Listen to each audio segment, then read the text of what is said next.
Going live. Welcome back, everybody, to Deep Space Trekyards. Yes, we're 9% happy to have you here. As well as 9 out of 10%. Hi, Stuart! We Hi. had a good weekend away from the internet, but you know we can't stay away from you for very long, can we? Because we love you and you sort of love us. We want to discuss, theorise, converse, and sometimes, Stuart, find the definitive ranking of certain topics. Definitive! Internet-wide! Speaking of, we need an arrow. We need a transparent arrow that we can put on pictures that get bumped up or down. We can copy it and use it. It's fine. So throw one in there somewhere. Why is that important, Stuart? Because people are silly. Yeah. Yeah, you guys can, if you just disagree with our decision, you can bump them up or down a tier or two. And yeah, it doesn't necessarily reflect where we had them on the list. So we're going to put a little arrow, little red arrow, either showing up or down, depending on whether it's been moved by somebody. So. And you know who you are, who does that kind of thing. God. Sometimes it's legitimate. They just really like the character. Yes. Other times it's classic for real. He is classically real. More like classic. For real? For real, he's classic? Yeah. He has been here a while. It is fair. He's already super chatted too, so I mean, hey. Excellent. Excellent. Anyhow, yes, so we're ranking DS9 characters today, and the TNG one went really well. There's still a lot you guys didn't get with that one. We might revisit that at some point, but we wanted to make it, you know, interesting, more varied here. So we're doing DS9 this week, and next week might be TOS. Who knows? We don't know. Maybe it is. Because there's a thumb. I mean, we don't know. Yeah. What? I mean, that could change though, just because we, you know. Stop adding logic to my double joke. Today could have been TOS, but no one it wasn't. mentioned it. Now, how, Stuart, are we tweaking this one to allow DS9 to be a little bit different than the average Trek show, which is what we're talking about before? For some characters, they kind of evolve over the course of the seasons. So, you know, saying Benjamin Sisko is kind of broad strokes. He's not the Dominion War Sisko is not the same as the Commander Sisko that came on board, and there's an intermediary step there as well. So we're going to kind of break those characters up a bit. Other ones are pretty cut and dry. They don't necessarily change that much. So we're saying you're allowed to have sub-variations a little bit. Because, you know, there could be Nog, Kid Nog, and Ensign Nog, or Cadet Nog, that he is not exactly the same person. And if you're averaging out all of them, then a lot of the scores will be lower because, or potentially too inflated, right? Because is Sisko always an S, or is the weaker version of him worth noting, etc., etc. So, you know, wanted to kind of, you know, allow for the fine-tunedness that we can do. Wabam! Indeed. There's the arrow. Alright, now I can share. See you in a second. Oh, there it is. Oh, look, it's so huge. I'm going to put that to the side. Cool beans. All right, so, guys, hit that like button if you're just joining us. We want to have you guys be part of the discussion, part of the fun, if you will. And as a result, you can super chat in. Super chats help the channel immensely. They also they just help the channel. They show your support, and it's really important. So hit the super chat button, especially during these viewers' choices where you can super chat in your favorite character, ship, or whatever we're doing on a particular day. And anyway, yeah. So support, help us out if you can, if you're able to. Also, make sure that you're subscribed to the channel. Hit the notification bell so you get notified when we upload. And by all means, just be a part of the discussion. There's the regular chat there. There's the super chat way. We do read all the super chats on air because we really appreciate you guys. So if you can super chat or whatever, please do so. We'd appreciate it. But yeah. lots of ways to support. You can join the channel. There's a join button down there, and you get your name in the credits. You can also head on over to Patreon/Trekyards. It's another way to support us on a monthly basis. Lots of ways to support the channel. Your favorite Trek channel, I'm sure. There would be no other, right? I mean, there might be, but who knows? But yes, lots of ways, and also the links down below to the Teespring and the TeePublic store, because we got a lot of cool designs. Go check them out. All right, I'll be back. Hello, hello.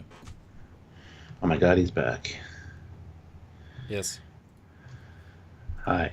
Hi. So, who, what, where do we have today? As it'll probably be a multi-part live, because there are actually lots of characters, especially if you subdivide them, and lots of alternates and lots of one-offs, and, you know, they might have us do all the different Cardassians, because they're all unique. Memorable, maybe. And some dick could have us do each way you individually.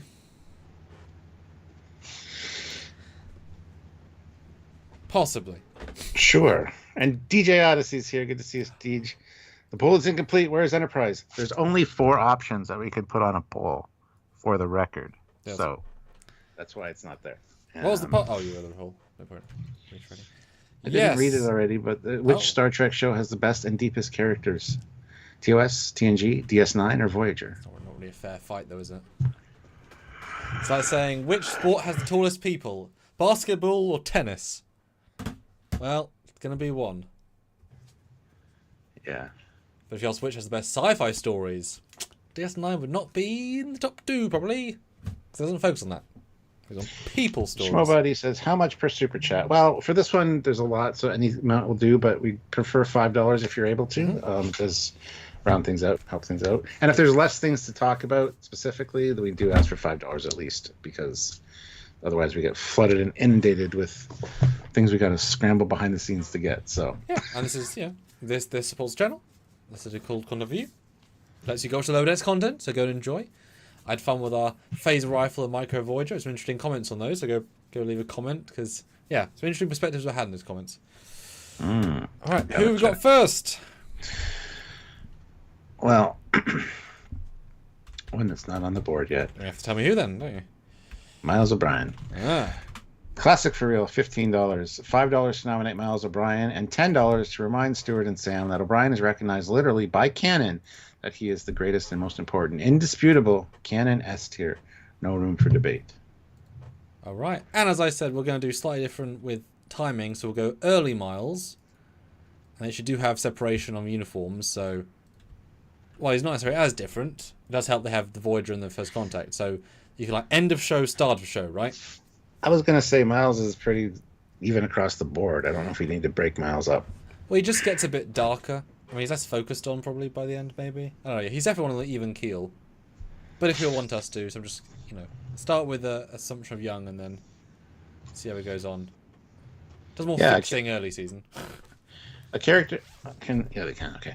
A character that kind of came into his own in a show that he didn't initially star in, which is great. I'm glad we got to see more on Miles O'Brien.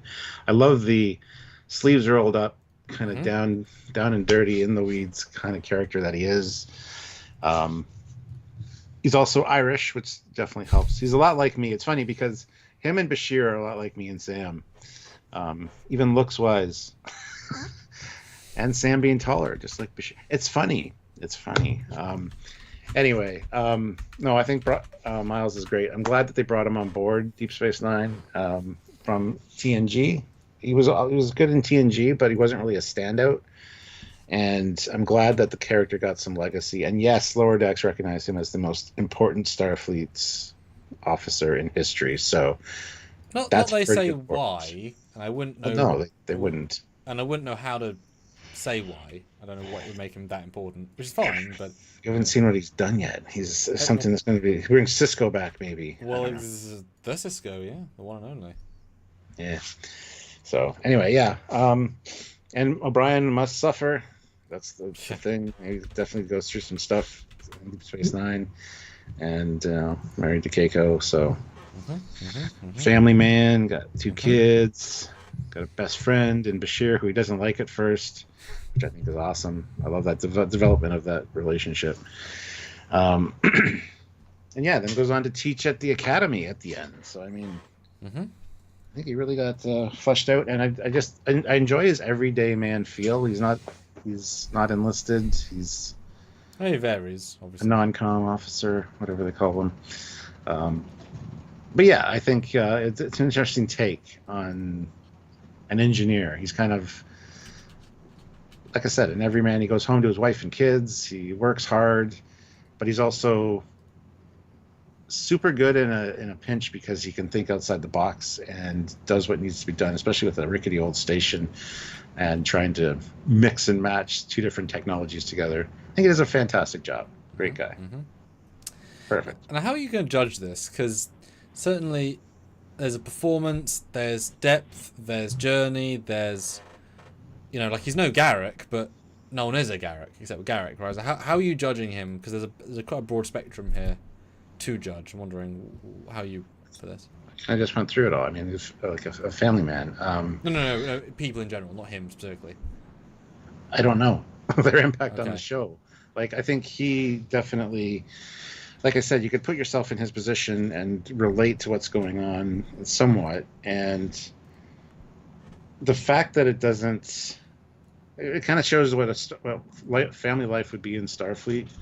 I mean, yes, he's a bit of the extreme end because everybody relies on him to do everything on the station. So, but as for rating people, I don't know. And Nog disappeared, by the way. I don't know if you noticed that. Did you put him over? Oh, no, you didn't. Sorry. As for rating people, I'm not sure. I just think their impact on the show, maybe how much they've changed. Highlighting something in Star Trek we don't necessarily see a lot of the time, like the darker aspects. Because I'm thinking about him, and we love him as a person, but he stays a gentle vibe the whole time. He's a really nice guy. He's a good family man, but he doesn't over the precipice. He doesn't go over the parapet. He's not as cool as Dax. Doesn't do as much as a Bashir for weird science stuff. He doesn't do as good acting as Gul Dukat. He doesn't do as dynamic shifts as Cisco, right? All these things he doesn't do on purpose because he's just a good, gentle actor. He has a few exceptions, of course, but he's wonderfully in the middle, right? So if you're looking at like all that stuff, I would give him a strong B because he's not doing the exceptional things that the other exceptional characters are doing. Mm-hmm. And I've got to leave room, so he's a very good B, but I don't give him higher. I'm put him a B for Brian. Yeah. But then we also have an extra $10 there to bump him up, so he's going to go up to S just so we don't have a riot, and I'll add the little arrow. Famous arrow is already in. But I think a lot of people would automatically just put him in S. But the problem is, if he's an S, then loads of people are S, and it sort of devalues S a lot. Because you could do half the cast in S by that point, and that makes S sort of worthless. Right? If you say so. I mean, yeah, if you can have metrics. So I'll put a red arrow on him. Actually, hold on. Let me move that. Get that out of there. Get him, my lord. Get him here. Copy. Paste. Anyway, so that's the first one.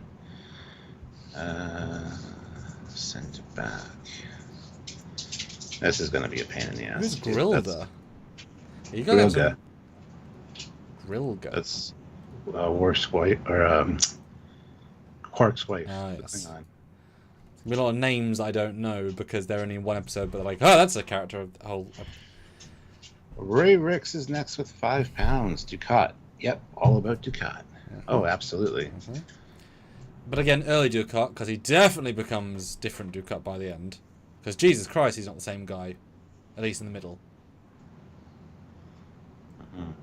More insane. Your thoughts on early Dukat? My thoughts is we need a arrow that's colored in completely red so that we can actually see it better on the pictures. That's my thought. Okay. Yeah, Dukat, he definitely is complicated. He thinks that he's the savior of the Bajoran people, that under his reign, under his leadership, they were treated much better than they could have been. He's a complex character, let's put it that way. Definitely a Cardassian military, like what you imagine the Cardassian military to be like, and then you see more hints that he's a little bit more unhinged than some of them might be. So, yeah.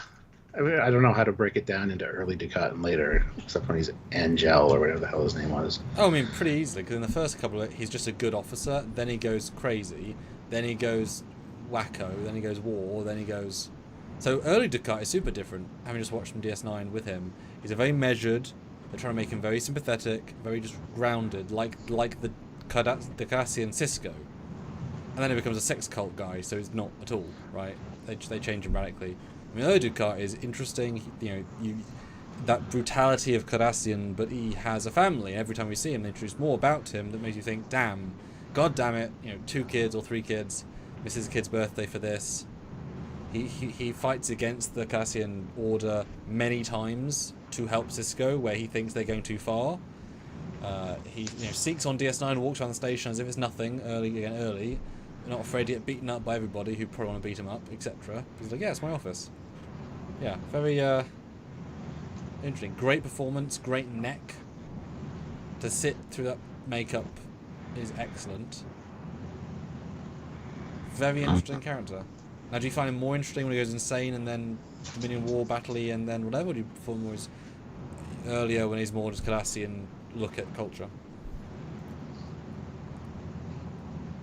Re-ask that question. That really confused me. What happened? Do you find him more interesting when he becomes sex cultist, Dominion War pew-pew, or when he's early on when he's part of the Cardassian military? Well, it's weird because if you see a descent into madness. Yes. So I think that's more interesting to see the multifaceted side of him later. Here you get little hints that he's very narcissistic. He thinks that he did nothing wrong. He's one of those, and it is more measured for sure. But I think later on is way more interesting. He's harder to follow later on because you don't know where he's going. Neither do the writers, right? At the start, I like all the small stuff, but he has lots of swings. But where do you want to put him, Stuart? Where you vibing? As far as bad guys in Trek, he's S tier. But it's definitely an A or an S, in my opinion. I'm just not quite sure. I'd probably put him at S, just for the way he's written. And Mark Alamo does a fantastic job. So, yeah, I think his performance is so standout that I would also think an S. It's just nuanced. Super. There's normal layer. There's below the surface. There's the weird confidence of being in a place that was his home, that was his cave of butchery for years. Yeah, I think for me, early Ducat up until the middle is S, because he's just so interesting and so watchable and quiet. I like a quiet villain. So going to S. Yeah. He also gets really juicy lines, so get juicy lines, you get more. Does help. Yeah. All right, there he is up in S. All right. Next up, we've got Classic for Real, $2. Literally just because I love you two guys. Aw, thanks. We love you too. We love your tutu. Yes, we love you in a tutu. Not a band account, $2. Sloan, but he's missing his Section 31 badge. So do you mean like him when he showed up in the First Contact uniform, thinking he's just a Starfleet officer? I don't know. Well, he's always playing the same character. Yeah. That's sort of the point. Sloan! Do I have to go first again? No, Sloan. Great. Nuanced. The less you know, the better he is, which means the more you know, slightly less good he is. But that's just because they want to, it's a hard thing to do. Same with the Borg, right? The less you know, the more scary. But really interesting performance. Again, measured, slow, controlling. In any situation, he's the boss. He's the upper hand. And the fact that he had a cloaked ship in DS9, he beamed through a cloak. Like, it's a whole thing. He does it. There's no issues, right? And is he the leader of the organization? Some? No. Yes? Definitely not. What? Shut up. Or is it all a lie? All those questions are real.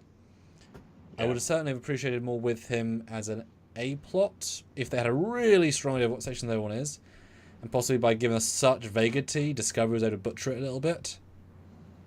You know, nebulousness, and then a less qualified writer taking it and running with it has done lots of good things with it. But pretty darn good. Although I like him a lot in the DS9 one with the Intrepid class. I think that's one of his best, where he gets to play both sides of the fence. Yeah. So he has to blend in and see kind of how that goes. Yeah, I like that. Again, as I'm going to say with a lot of the DS9 characters, very layered, very complex character. One of my favorite episodes is where he's dying and they're inside his brain. Yeah, big episode. But yes, the whole mystery behind Section 31. Is he just insane? Does he think Section 31 actually exists and he's carrying on this legacy, even though the later canon just pisses all over that? Yes, of course, Section 31 is a thing. It was more intriguing to me back then when it's like, is this just one guy working out of an office with these outdated ideals that, you know? Yeah, he's like the janitor, but he got access to really cool shit. Like, it could have been a one-off, like, confusing, amazing mystery episode. Yeah. Again, expertly portrayed. The actor's great. Plays Death in Bill and Ted, which is great. But no, I think I would have liked to have seen a lot more of him. I loved his interactions with Bashir, trying to bring him over to the dark side, as it were. And yeah, there's two sides to him for sure. He's got his Starfleet public persona, and then he's got his Section 31 sitting in your room, you know, when you walk in, kind of creepy vibe, and you're not quite sure ever what he's capable of. So yeah, fantastic character. I just wish he would have got more screen time. He did get he got enough, I guess, but definitely could have used more. Yeah, clever screen time as well. Yeah. For me, I think he's probably a B. He could have been better with more appearances, and yeah, I'll leave it at that. I thought you were gonna go strong A, and I was gonna convince you to maybe a B, so I was going B as well. Yeah, just not enough delving into the character, unfortunately. Even though we were inside his brain. He was trying to not let us know anything. Which was that was cool. That's a great episode. I love the premise. Yeah, literally holding on to secrets and making himself die quicker just so people don't know. But it's like, but they could help you with them. So nope. They be the. I love how he was so welcoming and stuff too. Like, sorry about that, guys. You know, come join the party. Here's all my family and friends. Well, doesn't he say at one point? And then the other Sloane comes in and it's like, no. It's just like a. Yeah. So you got to see the real Sloane almost. But well, doesn't he say in the story, like, you being in here, if I talk to you long enough, you'll be dead too, so I can tell you whatever I want because you'll die as well. Like that freedom of like, I mean, you're dead anyway. I can tell you the secrets. Yeah. That's great. Beautiful. All right. Super. Okay. Next up. Ashen Khan throws in £2. DS9 and TOS have the best. Oh. Yes. I mean, TOS has some amazing guest stars. We had this discussions vaguely earlier, and it's like, yes, really strong guest stars. Yeah. Hard to rank because they're so different. But in a good way. Thank you. Yeah. Let's see what is next. Not a band account, $2. Ensign Nog, most disciplined junior officer. So you're going for Ensign Nog, okay. Yes, a middle Nog. Yeah, this is before he loses his leg. Still optimistic about serving in Starfleet, being the first Ferengi. Definitely wants to prove himself, especially to Cisco. He wants to shatter the stereotype of Ferengi, you know, shouldn't be in Starfleet because they're kind of always looked down on. And yeah, the eager optimism of youth, which is soon shattered after he gets his leg. And he's only in a couple as ensign because he, as a cadet, he becomes ensign quite quickly. In fact, he's off station when he's cadet. Mostly he's cadet when they go to Earth to see him in the coup episode. So it's kind of a unique niche version of him. Yeah. Yeah. I think I know where I want to place him. It's definitely better than younger Jake. And then when he gets the more hard-edged, again, it's a different discussion a little bit. But I love the enthusiasm of like wanting to go to not wanting to go to war necessarily, but wanting to join the military, prove himself. Yeah. And Pre-war. yeah, break those stereotypes of his people, basically. I don't know if he would have been the same had Dominion War actually the war started, and he was like, "Oh, I'm joining the academy." I think he would have said no because he's not in it for the fighting. But that's a separate conversation. Yep, enthusiastic, all about loyalty. As was those episodes, which then comes in later with Valiant. about he has loyalty to the people who got him in Starfleet, which is Sisko and the team, but also he's there to be loyal to Starfleet. But the stuff is broken as well, and obviously Ferengi, no offense, are a bit malleable in various ways. So he's fighting potentially in innateness, and then socialness, and friendsness, and oathness. And obviously, besides with Sisko, he has to for the story. But it's interesting. You see that really like in the restaurant, that visceral like, oh, I can't tell you these things, but I have to. Yeah. Yeah, the Red Squad episode kind of annoyed me a little bit with him. His eagerness to be part of Red Squad and kind of push his friend Jake his opinions aside kind of bothered me a bit. So that kind of, but I at the same time I get it. Like it was very well portrayed. Yes. So my gut, because now you got Sloane on the board, right? Yeah. He's an important touchstone. I'm talk toable about a low B or a strong C, because Sloane is probably better than this version or very similar than this particular version. What do you think? Because he's mostly Ensign Nog versus Cadet Nog. Mm-hmm. Your thoughts? I think it's only like 5 episodes as Cadet, so there isn't that much of him as that. I was thinking high B personally, so B's right where I was thinking, okay. So we'll just go with that. Go for it. He's not the best Nog, but he's a lovely Nog. I mean, he's an improvement over the previous Nog. Yes, he is. That not, yeah. I mean, boy, if you got like Pilot Nog, which don't make us do that, of course, but you could. But yes. Let's see. Ray Ricks, 2 pounds. Truly disappointed with no disco in the pool. Yeah. I mean, eventually we'll get there, maybe. We'll see. And we will be doing a best... In this content, we had already done some version of best Discovery character, and it was difficult, but we might have to re-go into that. Oh dear. Yeah. Dan Ben, 2 pounds. Ezri Dax. Mm-hmm. Interesting character. Again, not enough time to shine because only one season. I think they did do her pretty good justice in that one season, though. Mm-hmm. And just the difficulties of dealing with Jadzia's legacy and having a symbiote which she wasn't ready for. Again, needed more time with her, unfortunately. And that episode with her family is like one of the worst of those last couple seasons. Just because I don't care. But that's more of a you thing than a her thing. Oh, well, exactly. I don't have much else to say about her. I mean, optimistic, uplifting. Mm-hmm. She's a new spin on the Dax character. Mm-hmm. And I love that she's a therapist or a counselor. Mm-hmm. I had something else to say, but I just lost it. Yeah. She's I don't know. I miss Jadzia. Not that she's bad or anything. It's just one of those things. I don't know. What are your thoughts on? I know you love Ezri, so. Well, I mean, she's a cutie pie. She's coming in so much purer than anyone else in the show, so it's a heavy contrast. Everyone else is heavily warred at that point. They've lost friends, family, Dominion, Jem'Hadar, whatever. She comes in, this youngest person in the cast, fresh face of the cast, and wants to help people in a very literal way, one-to-one. So it's all about people skills, not engineering and not fighting. It's very much people. And she's a very good counselor, they say that going in. And so she comes in, breath of fresh air for the show, of course, very different. Do a lot of time for her considering. She could easily have been semi-ignored, but she's the main character. Everyone likes her, everyone works with her. She's not a science person like Dax is, so it's different. She's a more people person, like I said. She helps people throughout the season to go over things, I believe, if I recall. Very talented, very capable. I don't know why she'd be a captain in Aventine books, whatever. She never she said to me, "Is it going captain? Why would you go?" It's like, oh yeah, Troy, captain material. It's like, okay, if he thinks everyone should be a captain, whatever. But yeah, made an impression for her one season. Would have been nice if had us, maybe Jadzia die a season earlier, or another Dax another symbiote come in. Would have been lovely.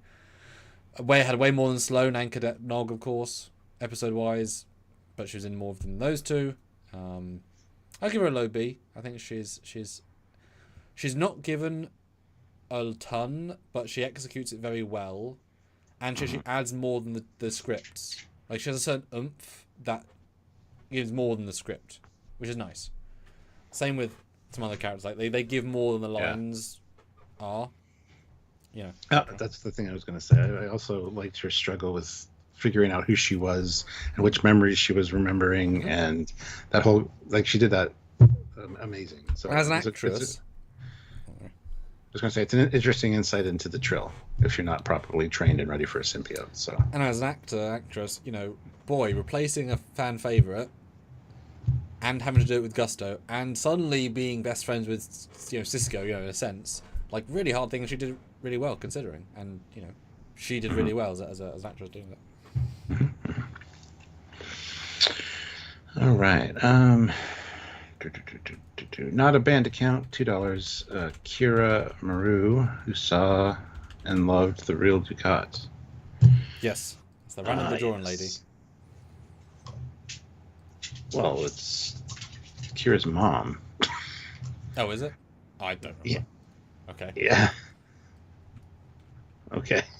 Yeah, I mean, I don't know what to say about her. I think it was interesting to see Kira's mother, and the fact that Ducat had a relationship with her, which is always funny because Ducat's always trying to get on Kira's good side, if you know what I mean. So I kind of didn't like her motivation, but I understood it. Like, keeping her family safe was the most important thing, so she had to do this. And I love even Kira in that episode, struggling with that. Like, she's a collaborator, and it's like, not really. Like, she was just doing what was best for you guys. But yes, I could see how that would look like, you know, she was hurting your dad, and yeah. Again, the relationship and the stuff around it is more interesting to me than the actual character. I thought she was kind of bland, honestly. So, yeah, that's my thoughts. And I don't remember her at all, apart from the episode. Like, the episode I remember, but not her. So I'd say happy F, because she didn't leave any mark on me whatsoever. Sorry, you know. Well, still, for all that, I'm going to give her a D. Really? Okay. Because it's an important character in Kira's life, and to see what transpired exactly, and why Ducat's kind of the way he is with Kira is interesting. He's just a pervert, though. A crazed pervert. Are you describing me again? What are you doing? Well, yes, but Ducat mostly. Oh, okay. Yeah. Not a band account, gifted 1 Trekyards membership, so thank you for doing that, first of all. And I'd like to welcome Megan Bruns. Hey, Megan, haven't seen you for a while. To the channel. Enjoy your membership time. Use the buttons. There are buttons available just to you now! And those others, part of the thing, but just to you! Not a band account, $2, Lieutenant Commander Michael Eddington. Ah, yes. And I'm going to do the non-terrorist version. I don't think you can do that. Oh, okay. I mean, he's in it. Sure. I think he's in it more as this character than the other guy. Because he's otherwise he's in, like, here's a signal of him. So, the guy from Krull. Yeah, Eddington is a Canadian, which I love. Mentions a loony, his lucky loony. That's later though. But he builds up a rapport with Cisco. He becomes working with Odo as head of Starfleet security on the station. Of course, there's some bumping heads there for a little bit, but he definitely is a team player, it seems, and it seems does this thing. Like, it's kind of hard to talk about the character without the turn, but he's a good Starfleet officer if that's the case. He's a perfect security officer. I don't know if they knew he was going to be that guy, because there's no clues until the turn. But that's kind of the point, because you're not meant to see the turn. So there's no clues, and did they know, or did they just pick, you know, I don't know, right? Things change as they go. Who's to know, right? I thought they would have done more. Unless it's meant to be literally like an unjust, you know, you can't see it coming. But yeah, I mean, he's a wonderfully vanilla officer who just seems like a nice enough chap. And, you know, sorry for Odo, but also makes sense because different procedures. So this Eddington, I mean, I would give him a gentle D because there's nothing special about him. Other Eddington, there's way more. But, you know, no shade. Just a gentle, pleasant enough guy. Yeah, I agree with that. Because yeah, if you want to just split the Eddingtons, then yes, the other one's way more interesting. But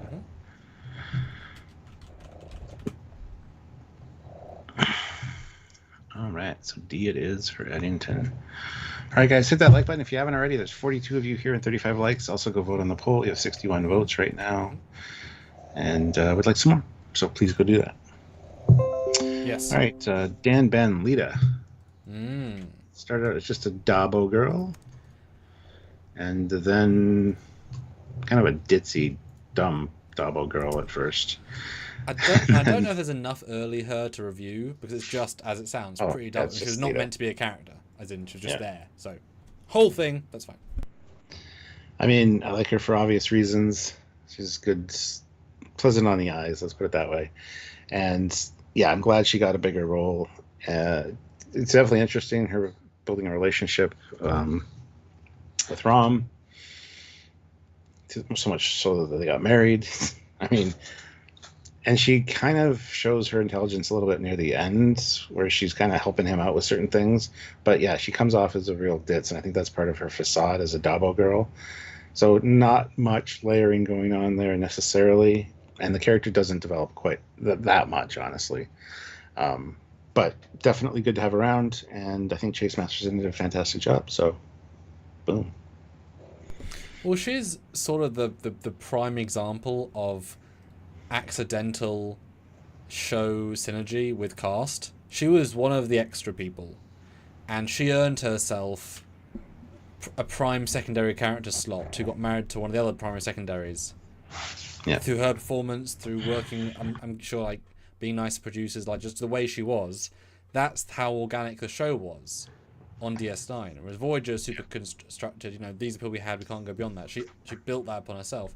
And like I say, she didn't change very much, except just talking more organically, because she could base her performance on more than just, I'm a fancy Dabo girl. But her life changed radically, and the way she approached her life changed radically. Not necessarily her personality.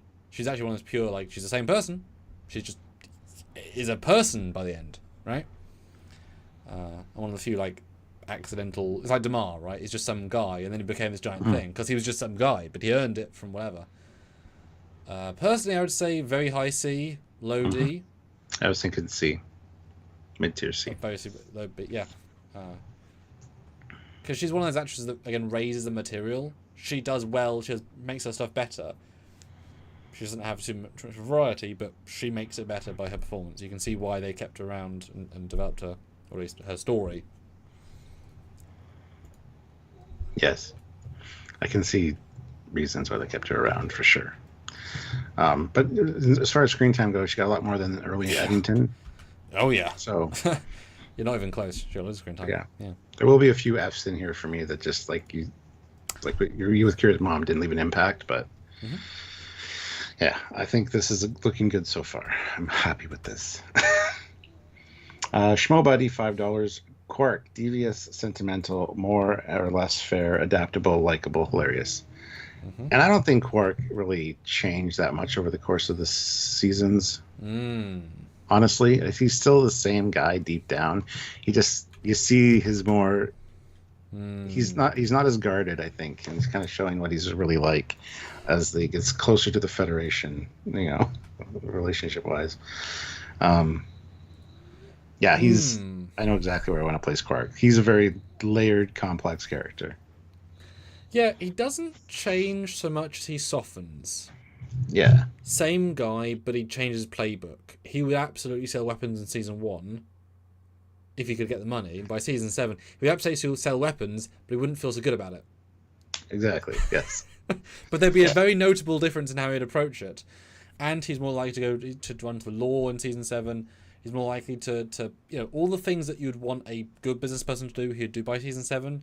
But also he's had these big successes in his life, maybe not long term, but he's felt, rather than being... He's on DS9 because he's a failed guy, to some extent. And by the end, he's on DS9 because he's the guy that stayed and then led himself to success and trusted by most people to some sort of degree.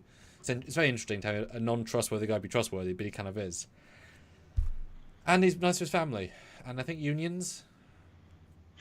He doesn't like unions. Still doesn't like him by the end. I mean, clearly he's an S for terms of Yes. like. Yeah. I mean, he's done the plethora of stories. My God, has he shown from romance to action to horror to trauma to family to love to hate to kill to dealing with women wanting clothes. Jesus Christ, what's the Ferengi now coming to? Appalling.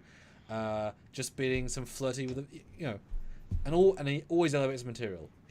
Everything he elevates. Even something as simple as trying to, like you said, talking to previously mentioned the great scene where he's talking to, it might be Damar, about humans liking drinks, or no, Odo, and it's like different drinks and they're idiots, and it's a really fun, stupid little scene. They both elevate it because they're good actors in a good role. It's a dumb scene in a good way, but they make it really good. Yeah, absolutely. Absolutely. Yeah. Definitely Esther. Yeah. Rolston S. Bailey, 2 pounds. Nog, great scenes and character development. Okay. Early Nog it is then. Let's go find... It's right here. That's wrong.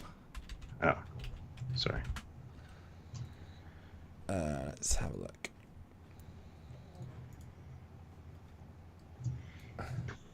So what do you think of early Nog?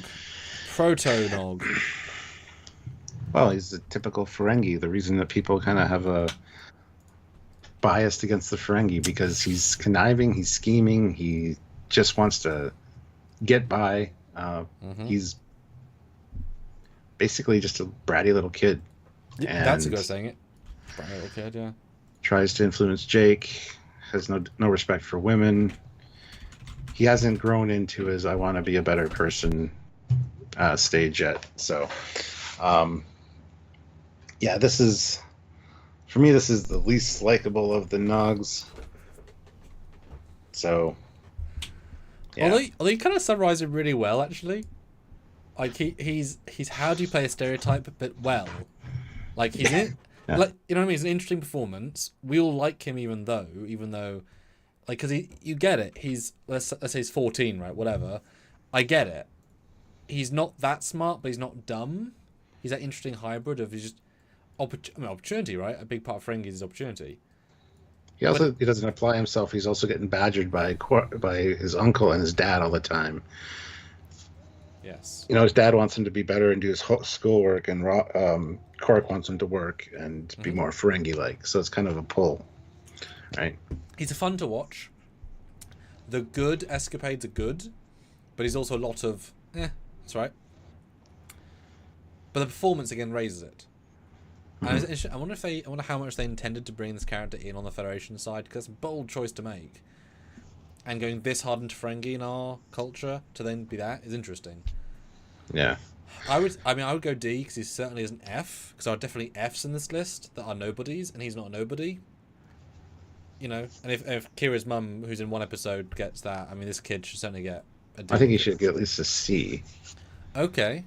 Because he's the linchpin of a few episodes, especially with his interactions with Jake. And you don't really see growth to him wanting to be Cadet Nog. It's kind of like he's this character until he walks into Cisco's office. It's a writer's swap. Yeah. Yeah, very much so. But I think for his screen time at least, and yeah, I think it's definitely a C character. Well, it's kind of like Rom. He goes from being dumb to smart overnight. Yeah. Because he was the dumb guy, and then he was was. smart. So that's... Yeah, I'll agree C. I think just because of what you said a second ago, that he's a typical Ferengi, and that in itself is interesting, because we don't get that very often without there being the hard edge of being a dick. And he's not a dick, he's just profit orientated. That was a nice version to see, because he's not a villain. He's a classic Ferengi non-villain. That doesn't happen very much, because Brunt's a villain, and even the Grand Nagus, well, he's an old guy, so it's a different characterization. Yeah, okay. Fair dues. Royston S. Bailey says, "Why are you guys splitting the characters? It's all the same Nog." Go ahead. So, if you're trying to do, if you're summarizing Nog, then are we in our mind's eye thinking the kid who's a bratty, or the guy that was leg blown off and spent a year or whatever in a holosuite? They would not approach the world the same way. So clearly they're not the same character, because DS9 is about growth. You know, is Cisco the dumb guy who knew Jennifer, or is he the guy that sacrificed himself to be the fire caves? The first guy would not be the second guy's thing. The second guy would not be as goofy as the first guy. They're not the same people, even though they are. They're not. So we're going them the justice of doing split versions, because otherwise all these characters would either be all in B or all in A, and that's not really fair because there's distinction, right? And then Mellow Canuck says, "What? Nog had the best arc. Yeah, that's why Young Nog's in C. Cadet Yes. Nog is in B, and then when we get the later Nog, he's probably going to be higher, which shows his arc from Yes. this to this. So yes, you're absolutely correct. That's why it's an interesting thing to do. Nog being the good example. Royston S. Bailey, £5. Grilka. Yeah, okay. So she marries Quark. I mean, Worf's got a hard-on for her. It's also the reason that he realizes that Jadzia is the one for him. So, yeah, she's in like 2 episodes, 3 maybe. I think she's in 2, yeah. Strong Klingon female character. There's not much else to say. I mean, well, she's stereotypical against the actress that raises it. She's very watchable and she has fun with her dialogue, and she's not a villain. So it's fun to see a non-dick Klingon who's satisfying. And the fact that she kind of likes Quark is a really nice. Like, that shows so much because you see it. It feels genuine, even though it's such a culturally odd thing to do. So she brings a lot more into the role of it. Yeah, doesn't she go from disliking Quark to liking him by the end? Yeah. Yeah. Yeah, so... Yeah. Definitely performance-wise, really good. Yeah, I'd say she's probably at least a C. Even though she only got 2 episodes, I think... I'm fine with the D, just because she's not in enough, personally. I think compared to Young Nog and Lita, there's no comparison in terms of time. That's an unfortunate limitation, I think, of being in only so many episodes. But I think very respectable D. Because she's great, but you summarize her very well. She's one too that just a casual Star Trek fan, you say Gulka, they'll be like, who? I didn't know. So, yeah. But they say the episode, I'll know. I remember the fighting via, proxy. It's great. Not a band account, $5. Bump up the Irishman, Miles Edward O'Brien, so the Englishman can't keep him down. He's already at S, so... Hey! He's already at S. Should I give him a double arrow? Yes. There's a glass ceiling that he hit. There, he gets a double arrow. Schmo Buddy, $5. Damar, background subordinate to right-hand man to installed head of state to demoralize drunk to resentful rebel to martyr. Wow. Which one of those would you like us to talk about? Well, it always starts with the first one, so before he became leader, I suppose, because I don't think he developed much from lackey to. Yeah, he was. Yeah. Yeah. Started off as just a Cott's right hand man. Before Not even drunk, that. Yeah. Basically. Not even that. Like, he wasn't even a right hand man at first. That just kind of happened naturally because the actor was there, and they just like, hey, you're his right hand man now. But yeah, definitely showed the difficulties of being a lackey, essentially, drowning himself in booze to kind of deal with things. Yeah, like he's more interesting later on for sure. So that's all. I don't have much to say about early Damar. He was a yes man. Yes. He's a brown noser. But again, memorable performance. He raised his performance. He's got this real strong stiffness that he had. Great chunkiness. In a way, he's funner to watch when he's not drunk, because then he sort of becomes not one-dimensional, but he's a drunk. He's sad. He doesn't want to do this. That's his entire character. In the early bits, the actor, Casey, is trying to add something to everything he's doing, versus he's got his motivation. I'm a drunk. I hate my life. Oh, is that it? Yes. Okay. Yeah, early Damar, again, a D for me, because great. Yeah. But, Well, yeah, okay, sure. What were you thinking of? No, I was thinking C, but that's getting up closer to where he's trying to make his turn. Yeah, because I think the turn version, I mean, boy, being the head of a government, a lot more nuance and performance there, because there can be. Yeah. And Rice Dennis Bailey says, respectfully disagree, your show, not mine. Yeah, but if you had just taken, like, the character's entire arc, as Sam said early on, a lot of these just be S tier. They're just be S tier. because DS9 is very good at developing characters and having good character arcs. So if you take the entire character, we'd just have a lot in S. We wouldn't have any delineation between the different versions. And then what are you ranking at that point? Yeah, it's just, oh, this is a great character, S. Yeah. Great character arc. Or 30 A's because they haven't quite got to S and If they're we all were- A, right? If this was, we're talking about the best characters in Star Trek, we would just include their entire arc and put them in Yes. S. That's a different list. Yes. So We're trying I hope to that's help clear you for all everybody watching. by being definitive. Support. Yes. Royston S. Bailey, 2 pounds. Groko was in 2 episodes. Well, there you go. Not a band account, $2. ROM, from waiter to engineer to spy, then neat negus. Oh my god. Alright, so we're going with stupid ROM, I guess. Stupid younger brother of Quark, who is basically his lackey. It's hard to tell where the character changes because we find out he's brilliant fixing holosuites with like He is? spatulas and stuff. What? It doesn't come off as that at first. At first, yeah, he's very much just a kind of like a Quasimodo. He's kind of always like his brother. And he's even got the kind of hunch. He walks kind of funny. Yeah. The character definitely came a long way. But if we can't do all of those. So, yeah, early one, just a dummy. Well, yeah, I mean, he's a character that they left him incredibly blank. He's comic relief, but being super overpowered by Quark. Not a band account is yelling at us. Engineer. No, engineer. So we'll use that version, I guess. Okay, hold on. We'll move him. What's his name again? Wrong. Yeah. That's what the uniforms are for as well. Okay. So what do you think of Engineer Rom as seen in Deep Space Nine? He's brilliant. He thinks outside the box to get problems resolved, and even developed the self-replicating cloaked mines. Yeah. So much so that they needed him to disable them because nobody could figure out a way to do it. So an absolute kind of sleeper genius, if you will, kind of came into his own once given the opportunities that his brother wouldn't allow for him. Yeah. So he basically just stepped out of the shadow of his brother and became, he let himself, push that envelope and have his genius show. Also got to marry Lita. I mean, that's pretty awesome. So, yeah, he did good. Yeah, Engineer Rom's a really fascinating one because it's all about pushing forward. It helps he's just a bloody genius, and they kind of don't ever develop that beyond he can kind of do anything over time, which is fine. And then, like, it's not a complaint, just like, he's a genius, cool.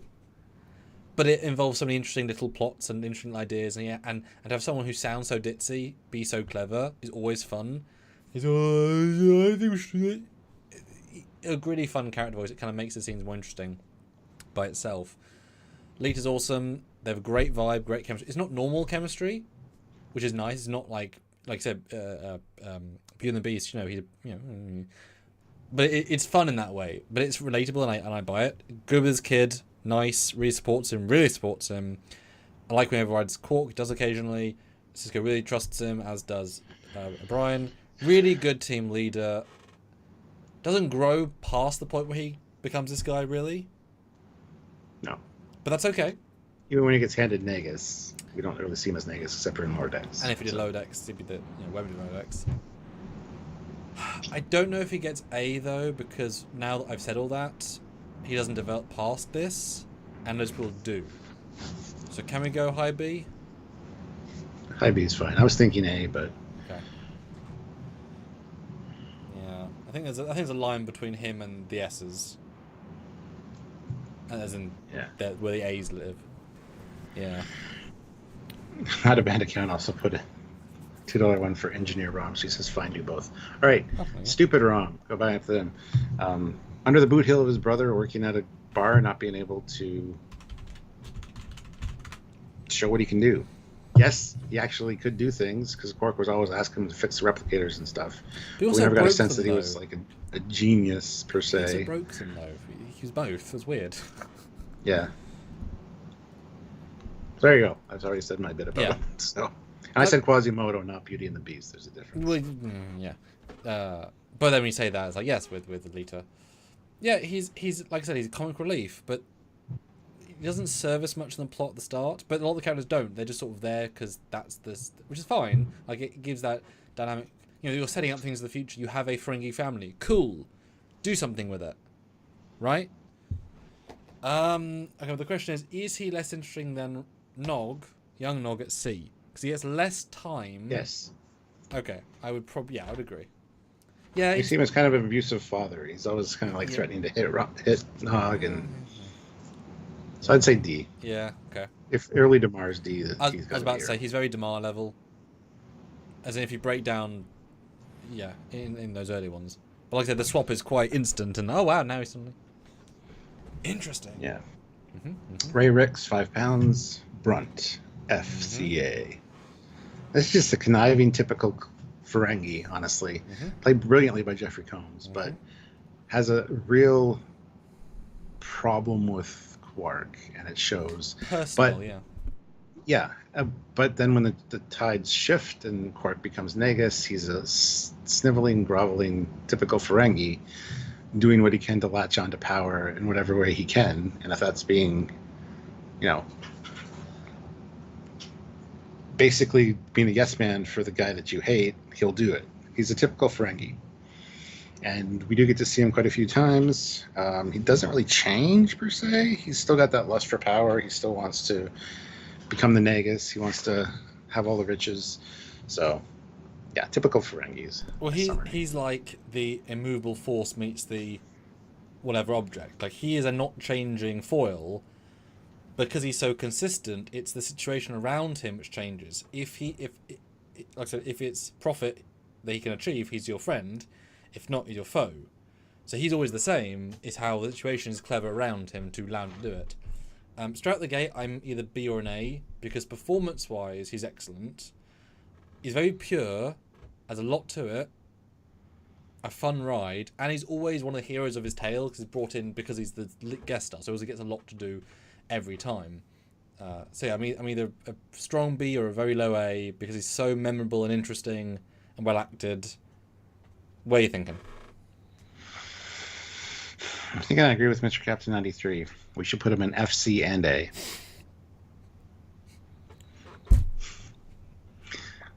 I was honestly thinking B the entire time, and then when you said A, I was like, I'm looking at the people in B, and he should at least be in B. I think that's a high B is fine. High B is fine. Yep. I mean, sorry for Esri, but happy. Yeah. That's a pretty good joke, though. I know it wasn't yours, but you're gonna get credit for it as well, Stuart. Good job. Oh, ha! Yeah. You delivered it well, and that is half the battle when it comes to jokes. The delivery. Schmobody, $5. Jake Sisko, naive kid to nuance to oh my god, why do we have to go through all their iterations, guys?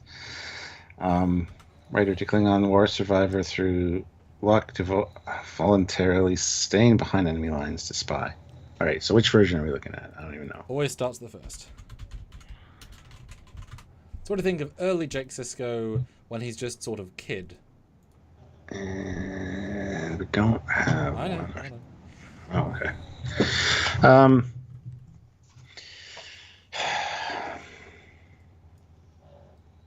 Just annoying. I'm not a big fan of early Jake Sisko. Kind of whiny. Fair though. Fair. That's his mum, Well, yeah. I mean, they did a fantastic job with casting. Like, he killed it as an actor, and then now that he's an adult, he looks like Sisko. Like, I'm sorry, but he does. Yeah, he could definitely. But yeah, young Jake is just kind of all right. Kind of whines and complains a lot, and wants to date Dabo girls. I mean, that's starting to get a little bit older, Jake, but still, that's kind of when the change happens. Well, yeah, they didn't know what to do with him. He's just there. Yeah. Which is fine, because you need just their stories as well. And being the ladies' boy man for older kids who are literally there to be sort of strippers, not literally, but that's sort of their structural role. Yeah, as a kid, he's very much there. And as Nog is, he serves the role he's intended for well. It's just not a very interesting role, but the kid ages very quickly, and when he gets into middle, he's more interesting. Although I think reporting him is much more interesting, although he doesn't get enough reporting to do, but that's when he's probably his own whatever. I kind of want to give this guy an F, though, just because the contrast is so striking. He improves so much, and I think, he's just not that good in this scheme.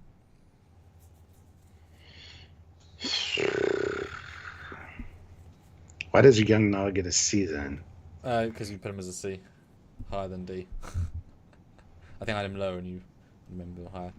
But also he's more interesting. Like there's more of a Jake is human kid. Why is he human kid? He's just human. The Ferenginess has all this depth of whatever. Yeah, because the Ferenginess is why he's in C. But I mean, with the two of them together, that's the story. That's the story. That's the characters, and he's like the moral human conscience to Nog's craziness. But he's not the interesting part of the duo. No, I agree. He's an F. I mean, a high F. I mean, this is for DS9, right? This is a sliding scale. He's still good, but in the sliding scale. You give me 2 years later, Jake, and he's better, right? Oh, absolutely. And I think this kid might be for the first season and a half, right? But that's the first version. Kyle Wong, 5 pounds. Orbs Bro, Captain Kern, the son of Moog. Yes. I wasn't super happy with his appearance in DS9, honestly. Again, kind of complaining a little bit about, our family legacy. I'll just kill myself. I think did he make 2 appearances? I just looked. 1, and it's that one. Oh, okay. Well, yeah, then it's pathetic Klingon warrior, unfortunately. Tony Todd's great, but he does the role good. I can't see a Klingon acting like that necessarily. And the way Worf kind of has to to the point where they erase his memory and give him a new life, it just seems very un-Klingon like. I don't know. Anything to add? Yeah, I'm glad you're on the same page as me. It's not a fun episode to watch. That's the point. I know what they're going for, but I don't think it's very well done. Similar to Worf's son, I don't like what they did with him. I get what they're doing, I just don't like it. I think it could have been done better. So I don't enjoy this episode particularly. I think it's the worst version of Kern. Not even close. I mean, this is like bottom of the barrel Kern. So for DS9, I'm right at the bottom. Depends how low on the bottom for me, because he's not good in my opinion. But that's knowing how good the other versions are. So where do you want to put him? But I'm not going to be pleasant to this version of him. I just don't like it. Yeah, I'm going to say F. Yeah, I want to, yeah. This is not disrespectful, but just not the way the character should have gone. Unless they were going to pay it off in Season 7 and bring him back to return his memories, have that arc. Yeah. But they didn't, so... Given that Worf is now famous Mr. House Martok. Yeah, exactly. Just leave your brother twisting in the wind. Yeah. Anyway. Fearless Wolf, 5 pounds. I love Garrick. Him and Bashir is still a better love story than Twilight. This I think they're just friends. Personally, I almost died on that. Well, no, because Andrew Robinson said, I played him from the beginning that he wanted Bashir, so yes, and I can see it when I rewatched it. You can definitely see it. But actors can say one thing and the writers say something different, and the writers hold. Well, the writers, he gives the writers shit for not taking the jump, the risk with that. I just don't see it. He's just a clever spy man. That's what I see it as. So which one are we looking at? First Garrick, Taylor Man. We knew nothing about him. Super mysterious. Super mysterious, yeah. In 4 episodes, he's really not in it a lot. You think he is because he's so memorable. Yeah. Taylor Garrick, because he doesn't go to his store very much later. There's all the things. He added that spark and that intrigue. You weren't sure whether you could trust him or not. He's on the station. The Cardassians are your enemies. What's this guy doing? Mm-hmm. They didn't intend for him to come back as much as he did. Again, Andrew Robinson won them over, and they developed a fantastic character out of him. But yeah, I mean, early Garrick, there's not much to go on. Honestly, he doesn't even show up that often.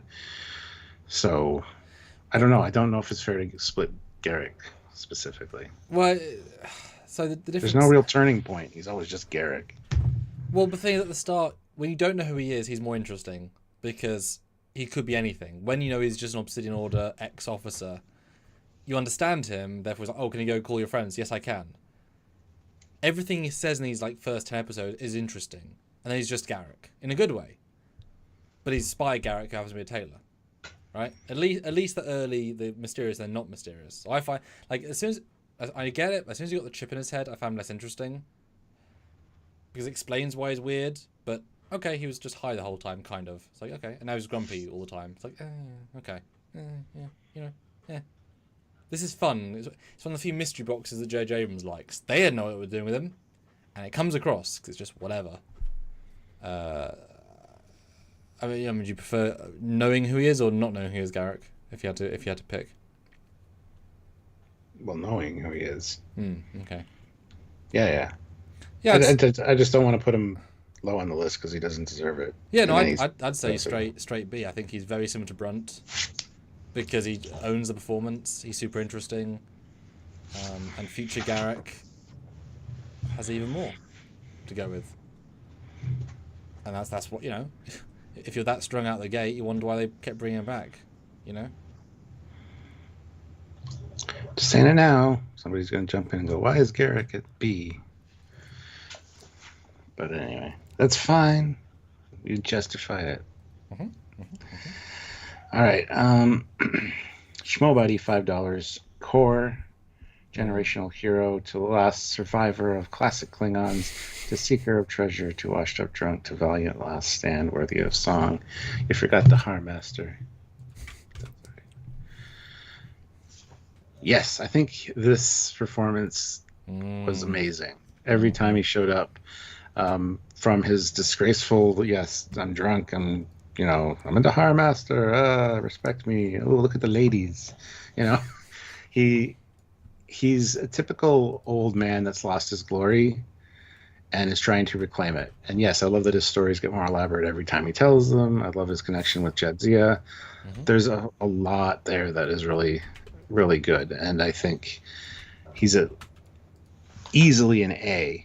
I could be talked into an S, but his appearances are all the same, essentially. Yes, you see the side of him where he's like, feels sorry for himself and whatever, but that's what the drinking's for, to cover that up. So, yeah. Well, I disagree a little bit that he's always the same, because he's okay and then ill.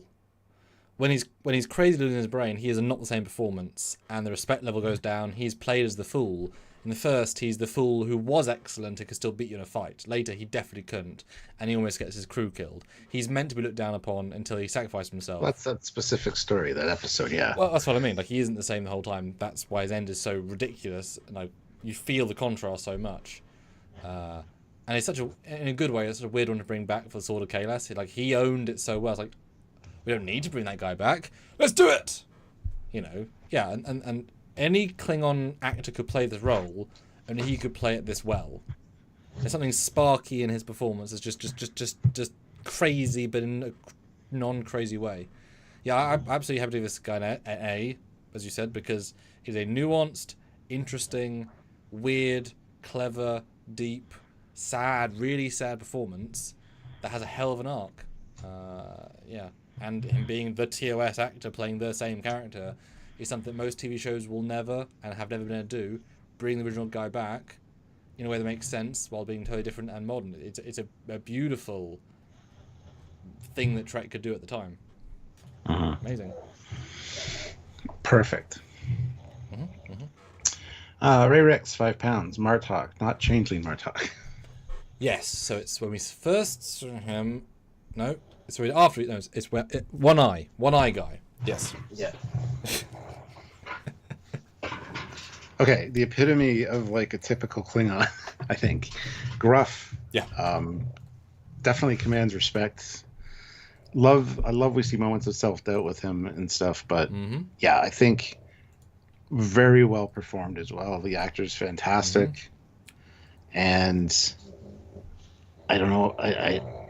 He's S tier for me. Like it gives you a look, insight into how the Klingons would do things. I love how him and Worf go back and forth quite a bit, kind of with Starfleet ideals versus Klingon. But he's also he respects Cisco. I love the relationship that he has with everybody on Deep Space Nine. Friendly at times when he needs to be. Barrel of blood wine, you know. Yeah, I think he's an S tier for sure. Well, we've talked about this many times. He is just like, is it Sarek?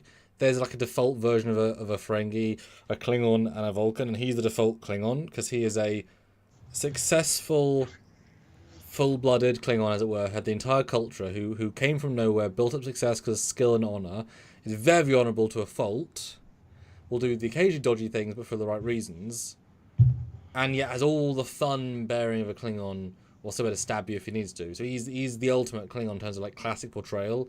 With obviously J.J. Hertzler is just a phenomenal guy. It's not who he is in real life, which is why it's a good performance. He can be that guy, but of course he can because he's playing him. Big old journey and a hell of a reveal in the show. Of course, super unknown, and then boom, here we go. And it redefines that whole set of episodes, which is really cool. Kind of sad if the actor always have to cover his eye every goddamn episode he's ever in from that point onwards. But that's fine. And it's shocking how many episodes they give him on the Retiran, semi-disgraced, and all that depth and just character work with Worf fully, in that lore of Klingons, not defined by humans. So yes, Stuart, I think he absolutely is an S because it's a tremendous performance, tremendous character, and he elevated just a Klingon into a Klingon sort of triple star, right? Yeah, does it all. Yeah, and Chancellor. I mean, hey. And he is the same guy. He's always the same guy. He's just different levels of success. I was just about to say that. It doesn't change. And that's fine. He just goes from being some guy... Well, he goes from general, but... Yeah. Ray Ricks, £5. Smiley. Ah, yes. Mirror Universe O'Brien.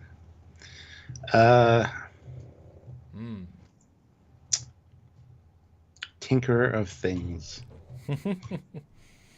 Yeah. Yeah, I don't know. I prefer R. Miles to this guy, but I don't know how he stayed so much the same. He's in that mirror universe. That's the thing that kind of, I don't know. Great performance, and off enough from Miles that we the viewers could see the difference, but similar enough that the characters don't necessarily see the difference. I don't know. Yeah, go ahead, jump in. Yeah, no, for sure. This is an odd one because he is Miles O'Brien, but more ruthless and not as engineering. But he's very similar, and that's weird because he shouldn't be, especially as Kira is radically different. I mean, Garak isn't. He's just full Cardassian, but he's too similar.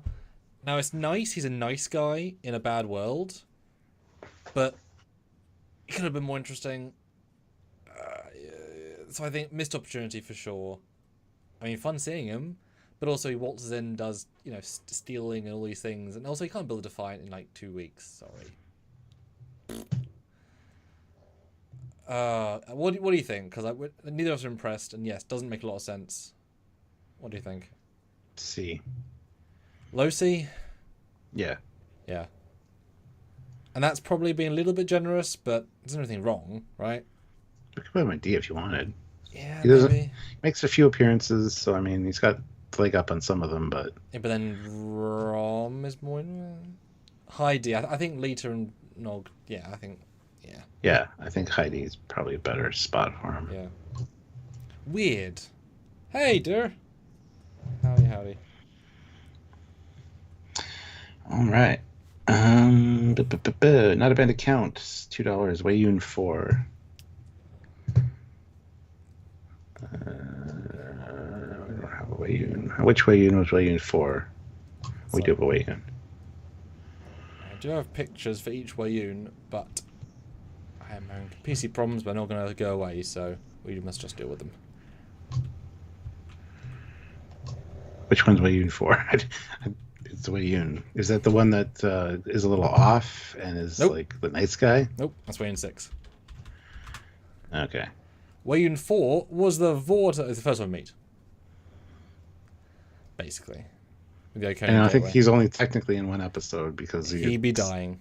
Yeah. This guy's great. And the fact that this one role got him every other role, as in as Wayun, because he's meant to be one-off. He literally got killed. They had to invent the Vorta clones just so they could bring him back. He's fun. He show. Oh, sorry, I'm going first. But he's interesting because he shows the absolute range of. I know they're not gods. I know these guys are slaves. Same time, I need them. I like them. I hate them. Ugh, their culture. But also, I can stay in front of them. They're dicks. But also, we need them. But also, they're powerful warriors. And also, help me. Let's kill them. Really fascinating character. And he owned it all with a sly charm. But not snivelly. Is that absolute balance. Like, in crazy balance he struck. And I wonder what direction he was given. Because there's something just magic. Hence why he was in basically every other episode. That's weird. Yeah. So where would you put him on the chart? God, this Wayun's obviously the big Wayun in terms of like he started it, and then sort of the end Wayun and the traitor Wayun and then other ones. I mean, at least a B, but I'm happy with a B because this Wayun is the original who set up the performance. And just the fact that he's so varied and yeah.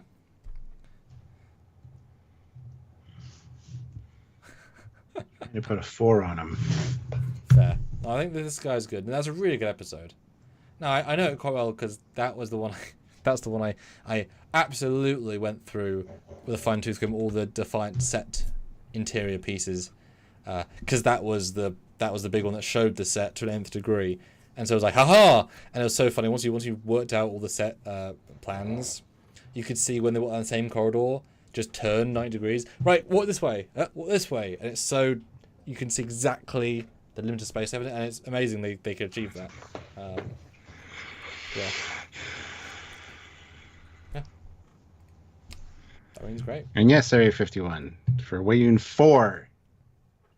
Yes. I don't understand why people are freaking out. Wayun 5, Wayun 6. That's the next 2 super chats. Yes. Okay, so. And Wayun 7 and Wayun 8. Okay, so Wayun 5. I'll let you fix that. Oh, Wayun. Long tab. Oh no. Wayun 5. He was the one that went to DS9 and was the DS9 guy, as in on the station to help be the working with you cut guy. So you got a lot of episodes. S tier. Oh. I think they're all S tier. Come on. I don't know. What delineation do you want to make with these ones? Well, he was in 11 episodes. This guy is, yeah, he was in way more. Sure. He was in Wayun more. He was sure. I mean, yeah, he's in the most. I mean, he has a lot of that political stuff, and he's the one that then go to DS9 and be like, "Hello, Cisco. You know, you killed me, right? Hi, hello," and all that jazz. But now Wayun 6 is the traitor one, which is why distinction. I say traitor. I mean, you could argue, whatever. Mm-hmm. The good Wayun. Well, I don't remember the episode that well. Do you enough? For, why was he traitoring? Why was he whatevering? I don't quite remember. I don't either. I'm trying to remember. I know I liked the episode quite a bit, but you felt bad for him. You really got to know him through Odo. So, but I'd go C just to delineate because he's not in it enough. Yeah, sure. Well, maybe. And then Wayun 7, of course, most famous Wayun, maybe. Wayun 7 is. He was ordered to find Wayun 6, of course. He's the one that helped kill the founders. He was in 4 episodes. So he was the middle Wayun. If that helps. Wayun 8 was in 5 episodes, including the last episodes. This is the one before the last Wayun.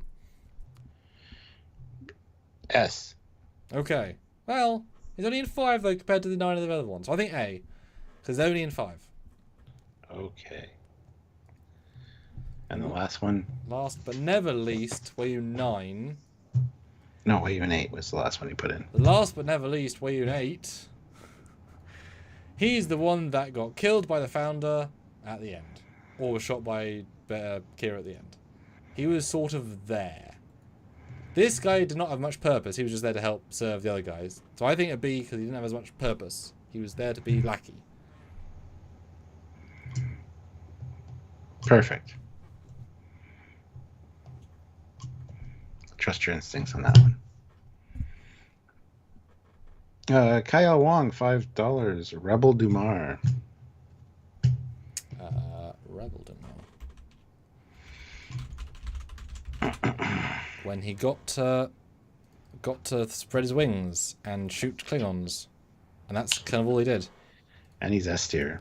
I mean, just the turn that character took, and wanting to abandon the Dominion, reclaim Cardassia for the Cardassians. Okay, so he means the end one. Okay.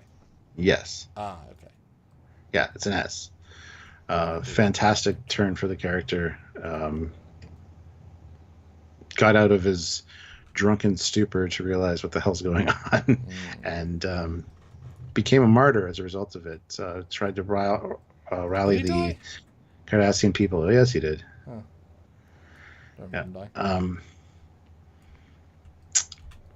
Yeah, great speeches, great love for his planet and his people, and yeah, definitely turned it around. Became a friend of the Federation, essentially.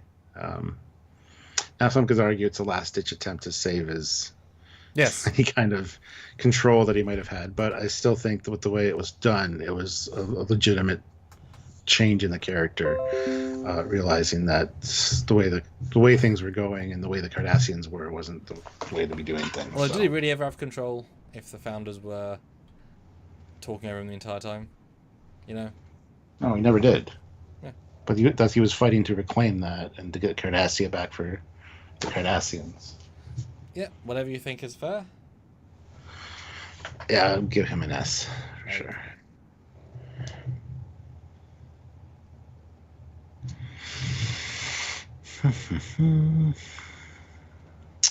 Okay.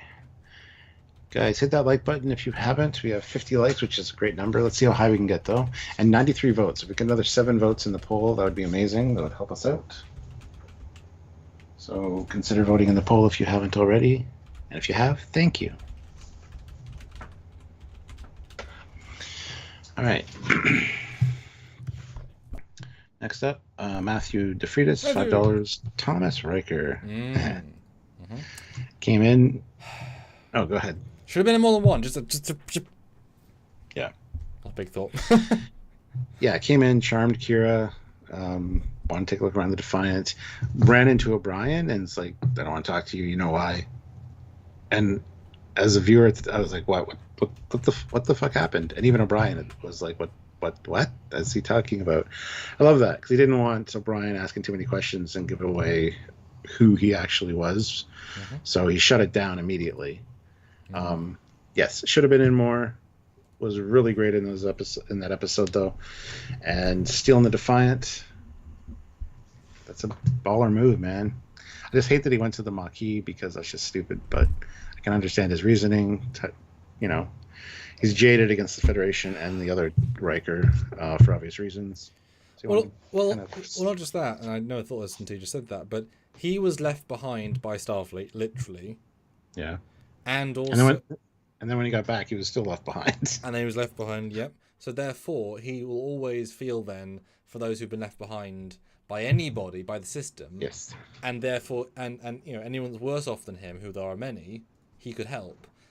In a way that, going out and look, he was not interested in therefore command because he can't help in the way that whether you can in command, and he can't. There's no point doing quasars because with people like him who need help. So really driven. I mean, way more driven than William T. And you've often said that character stopped being a character after a certain point because they didn't know what to do with him. He was just reciting what the science was, but dumber.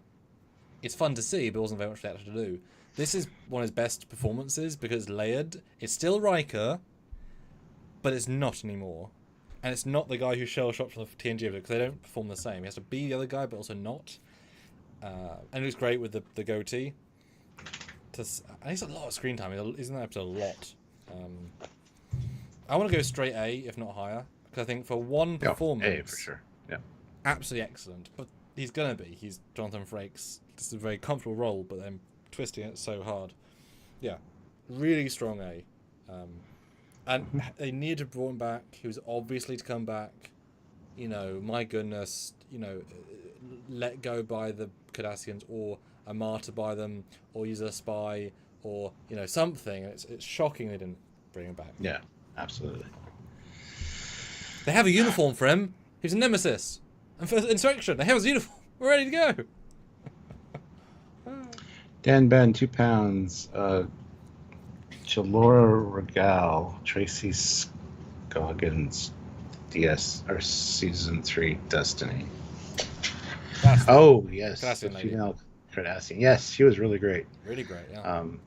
She's the one that was hitting on O'Brien. Do you not find me attractive? I'm very fertile right now. What? No, that was a fantastic episode too. Mm-hmm. There's not much to say about her though. Like, she was one of the scientists. She had a pretty big role in the episode, but she's a very attractive Cardassian, I gotta say. Yeah, the actress is in Stargate as well, and therefore does Stargate conventions. I met her. Actually, I did photo shoots with her, as in I was the photo shoot person, and it was fun that she was asked about this role on that stage, and she really waxed poetic about it. She had a really good time doing it. Like the makeup, she was on Paramount, forgot she was in makeup, and then talked to a civilian in makeup, and she scared them because she went around a corner.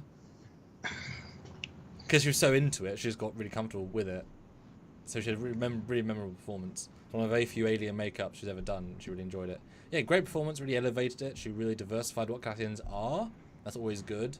Very genuine scientist. It was the Three Sisters one, wasn't it? Like the three, whatever the phrasing was, the prophecy. Yeah, 3 serpents. Yeah. I'm at least to see because it's an impressive performance. Yeah. Yeah. Let's go strong C. But one of the most attractive Cardassian females I've ever seen. Mm-hmm. And you buy the mags every month, so you have a sample size. Yeah. You're just waiting for that one, aren't you? Classic for real, $5. Alexis, no joke, very underrated as one of the best one-shot villains of the entire franchise. Who? Is that this girl? No, it's Alan Rain Girl. Okay, read that again because it won't show me the super chat anymore. How do you spell Alexis. Alixus.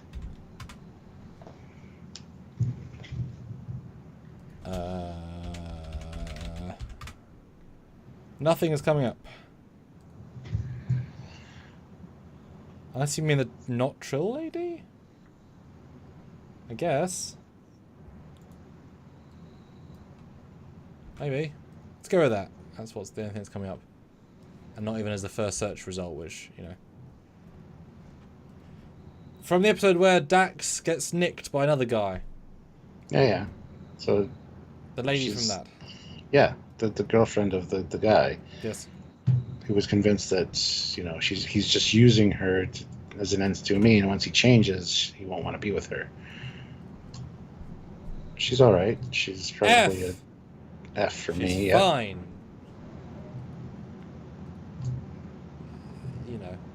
For various reasons. Boy, we love the randos. Yes. Yes, laughable. He does, and I've got a slide up ready for him. Anybody from any episode, including, previous alumni. Absolutely. Classic for real, $5. The Toady Leggett that YU 8, and the female changeling placed in charge of after Damar, just so perfectly a mealy little toady loser. Yes, man. Yes. Yeah, this guy's yeah.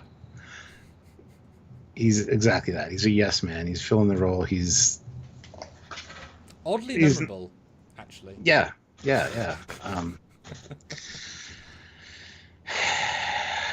Let's just rank him. Honestly, I'll go straight into a D because it's actually shockingly memorable. Now, because I remember the actor. Yeah. And the face really shines through the thing. It's got a weird little voice. Yeah. Happily a D because he's actually rather good. But it's the contrast point. Damar is his own man who was built up by Ducat. This guy is some guy that she dragged into the limelight just to say, "Here's my lord," or "Here's my lady." Yeah. Yes. Great. Yeah. It's great. Ray Ricks, 5 pounds. Admiral Ross. Now, young, this is the original Admiral Ross because there's obviously traitor version. And just 2 uniforms. So, classic Ross. Yeah. Great version of a Starfleet admiral. Yep. And you wouldn't think of admiral. No, never. Yeah, I like the guy. He commanding presence. Benny, yeah.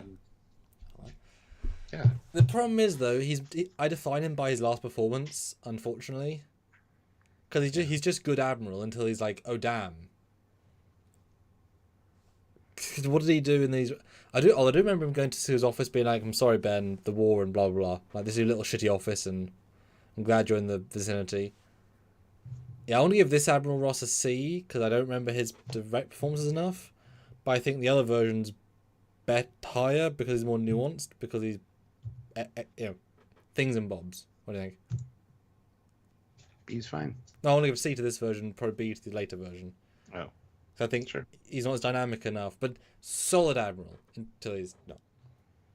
I don't remember the change. I thought he was in the final episode rewarding. He was on screen with Martok with the split screen saying, "Congratulations, Ben." So yeah, he does have a fall, but he returns back to. He does, yeah. Huh. I mean, what's Section 31? It's not a fall. It's just, and the character changes because suddenly has this giant level of depth. Yeah. Yeah. All right. Not a band account. Engineer Ron. We already done that one. Mm-hmm. Olivia Julius, $5. Ella Moraine girl. Because of Ella Moraine, count to 4 Ella Moraine, and 3 more Ella Moraine. If you can see Ella Moraine, you'll come with me. Absolute F. Yes. And I'm sure she's ashamed of her work. No, I'm kidding. Although, the Ella Moraine guy, you might get higher because he's very goddamn memorable. Yeah, he is. That would be... Yeah, that would be... I just love that he makes Quark nervous and accomplishes the screws to him a little bit. I mean, you just don't always capable of that guy. Yeah. Yes. Crazy. Eric Martin, $5. Garrick, for me, nice complicated character and gets somewhat redeemed. Now, I don't think he changes after we know who he is, so it's like every other Garrick then. Yes. Which I believe there's a picture for? No. No, not.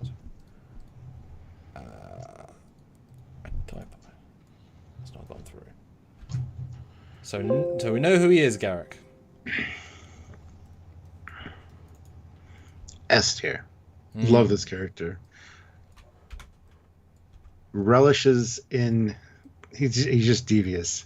He loves all things devious. He... man of many talents, let's say. Again, fantastic character development for this guy. The layering on this character is amazing. You're not quite sure whether you can always trust him or not, even when you think you can. It's one of those situations. And yeah, at the end where he goes to Cardassia and they stay in the basement essentially with the old housekeeper lady. Love that connection. Love seeing the human side to him. Pardon the racist slur. The phrase by itself is racist. Yeah, the very phrase. Yeah. Anyway, yeah, S tier for me. Everything about Garrick's great. I mean, I don't think you can ever trust him. I think that's kind of the point. Yes. Because he's entirely self-motivated. He will betray Cardassia. He will betray you for Cardassia. He will shoot you. He might even suck your dick. Right? The two extremes that we all face on a daily basis. But he does like the crew, and you know that he respects them. He likes them, and I mean, it's a moment I always think of is when they told him by asking him to tailor Cisco's suit for a suit in the office while telling secrets, and he's there and he's like a little look, such a because he knows they will look. Yeah. You know, he's part of the team even though he isn't. And then he goes on to Defiant, of course, which is weird to see him on Starfleet stuff for so long. He's there for a while. I didn't love the neural implant subplot. I think it sort of changes him quite a lot, but whatever. I mean, the Bashir twist, I think I find It's just that one episode. I know, but it sort of redefines how you look at him early, because he's always happy because he's high. Yeah, whatever. He wasn't thinking that going in, it's just a bit whatever. And does he end on Cardassia, or does he end back on the station? I can't recall. He stays on Cardassia. Yeah, I thought he did. To help rebuild Cardassia. He finally got home. That was his goal the entire time, to go back to Cardassia. Yeah. Yeah, I think S is fair. But it really is sort of performance. It's that cheek, it's that cheesiness, that sort of fun. An entirely uncharacteristic fun, as in most guys are not fun. He's fun. But he's fun because he's trying to put you not... trying to lure you into false sense of security by being nice, but it's not that nice. Put you at ease, yeah. Yeah, exactly. He's a spy, right? He's a spy. Dan Ben, 2 pounds. Morn. Most talkative character in all of Star Trek history. You know, they were originally going to have the final line of Deep Space Nine be said by him, but then they changed it last minute, and it was Quark instead, or whatever, whoever said it. Anyway, he's fine. He's the one constant you can rely on Deep Space Nine. He's a ladies' man, talks too much. Everybody's kind of always like looking to get away from hearing about his wife and kids. And you never hear his voice. Of course, he unfortunately, by everyone loving him so much, they made every other Morn race have no hair, which is not. He lost his hair because he was storing latinum in one of his stomachs. Yep, it's entirely motivated. So, but it wouldn't look right with hair. Other than use it with hair occasionally, but yeah. I mean, clearly a B, just for legacy, silliness. Actually has some good looks, oddly enough, and the one episode about him is actually great. Not because of Morn's for Morn. Yeah, not because he's in it, because he's not in it. It's actually really good, and the fact that you feel like, oh, Morn's dead, tells you how much an imprint he made, despite being. He is in that episode. Well, sure. But the character that played him, or the actor that played him, which is a stunt guy. When they thought he was dead, Quark says, "Come, sit in his chair." The guy that sits in his chair is him, just without the makeup. I wonder if they had to try to steal the chair then. Yeah, so what did you do for DS9? I'll sit in one chair for 7 years. Really? Literally, yes. How many hours of makeup? I mean, not that much. Just one big rubber suit. Yeah. Ozzy, $5. Worf, son returned to Deep Space Nine. So Alexander? Yes. Which looks like that's when the error occurred. I don't know which version this is him. Talk about Alexander! I can't stand Alexander. Oh. He's like the ship's mascot. He's always screwing up, and I don't even like young Alexander, but whatever. This one's a little bit better, honestly. I just think the Klingons would have eaten him alive, literally and figuratively. But yeah, he's kind of the joke on the ship. He's kind of the good luck charm in a way, even though he's always klutzy. I think he's just not a good character. They really dropped the ball with Alexander, I think. Yes, I would agree. You could have an amazing storyline with this character, and they just didn't. I get it. It's not a good episode. Because what they're trying to do is by itself not a good idea to me. And the actor's fine, but also very weedy. Like, you can tell his head is too big for him. Like, the forehead. Like, he doesn't even fit the makeup properly. He feels weedy. I'm sure it's intentional, but he doesn't suit it well. I mean, that said, well, okay, in TNG, the old Alexander is phenomenal. I think he was actually in our previous review. This kid is not. So Stuart, where do you want to place him? Because I will not be positive. Put him at a D. Yes, I think that's fair. Not his fault. No.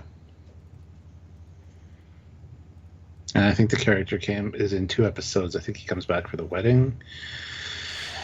I don't remember. Yeah, he's in the wedding episode.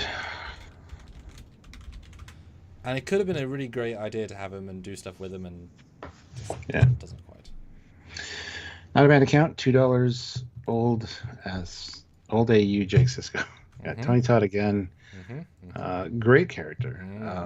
Love the story, and yeah, he plays it off well. He kind of dedicated his whole life to getting his dad back, even though he's a successful writer. He's dying though, and he's making himself die, isn't he? Yeah, to pull his dad in. Yeah, amazing character, and it's the culmination of Jake's alternate life, because that's not actually what happens in the end. So yeah, I mean he's the most human, right? You relate to it. It's sad, it's depressing. The performance is outstanding. It's award-winning, I believe. I mean, it's performance over everything else, right? And in the fact that he's Jake, it's the fact that he's son, right? Him being Jake is not the point, and I don't know if he ever really felt like Sherlock, but he's older, right? But Sherlock wasn't young when this version came in. Yeah, he's already adult. So I don't think they felt the same, but he's trying to be that far different. I mean, he's a very pained character, and Tony Todd does a fantastic job of the showing that emotionally on screen. So I feel like it's S for performance, but A for only being 1 episode, and that's kind of thank you. Yeah. I was thinking the same. Yeah, I mean, well, honestly, exactly the same as Riker. Exactly the same. Just Riker kept it all in. This guy let it all out. Yeah.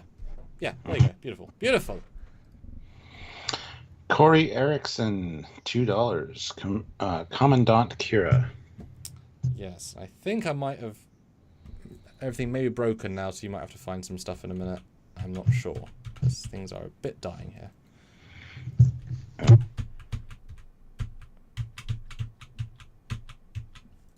Things are not going well.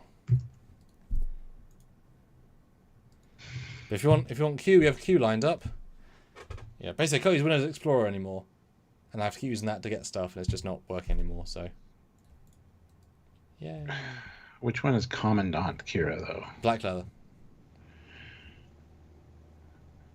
No, that's Intendant Kira. Oh. I think you meant isn't she the Commander Kira, like the last episode. Isn't she a commandant as well as a? Oh, I don't know. I think that's what I meant. She might be a commandant she was a colonel, a major. I don't know which one he's talking about specifically. So, I pulled up Commandant. I just pulled up Commander Kira with the Starfleet uniform. Then just spelled. Then it's just the end version. Well, I mean, this version is weird. I don't know why this was a turn. Don't know why she's in uniform. She doesn't feel like herself as much.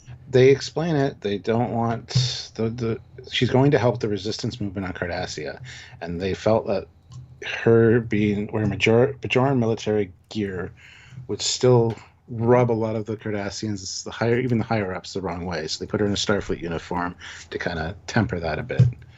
That's why. Fine. And they give her the rank of commander officially, so. Because that's gonna totally help. She's still a Bajoran who everyone knows as being Dodge, as in to them. I don't know, my least interesting Kira, because she doesn't have as much to do. Yeah.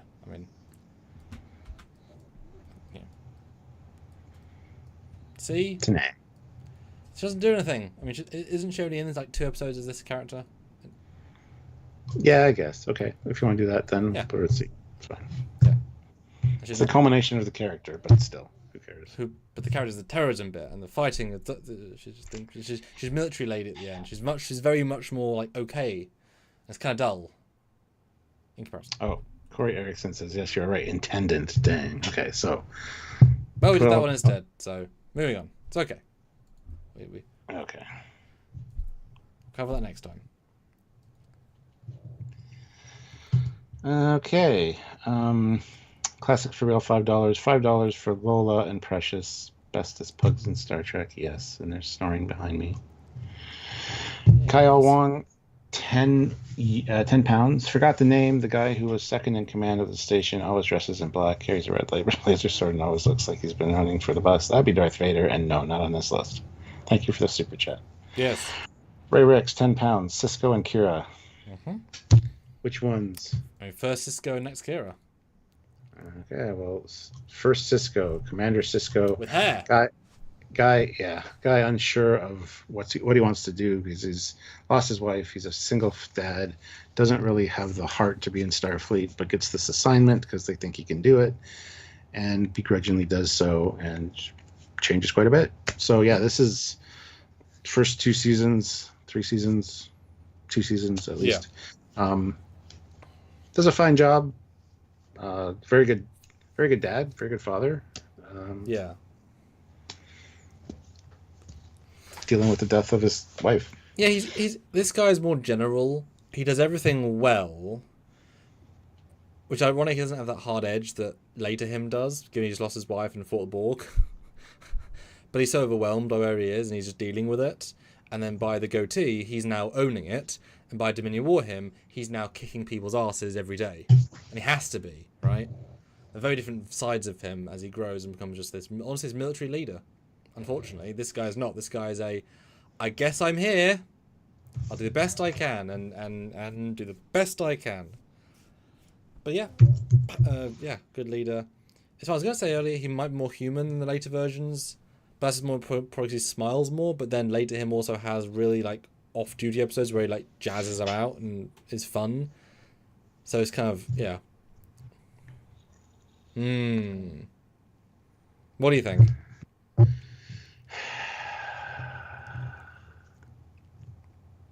B.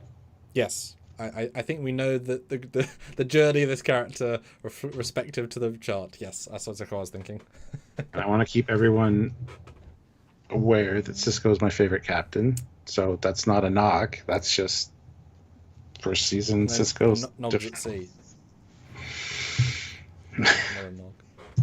Yeah. But you always say DS9 gets good at season 3. Yeah. And Defiant, hair, style. Worf. All comes in at season 3, right? That's the thing. Kira.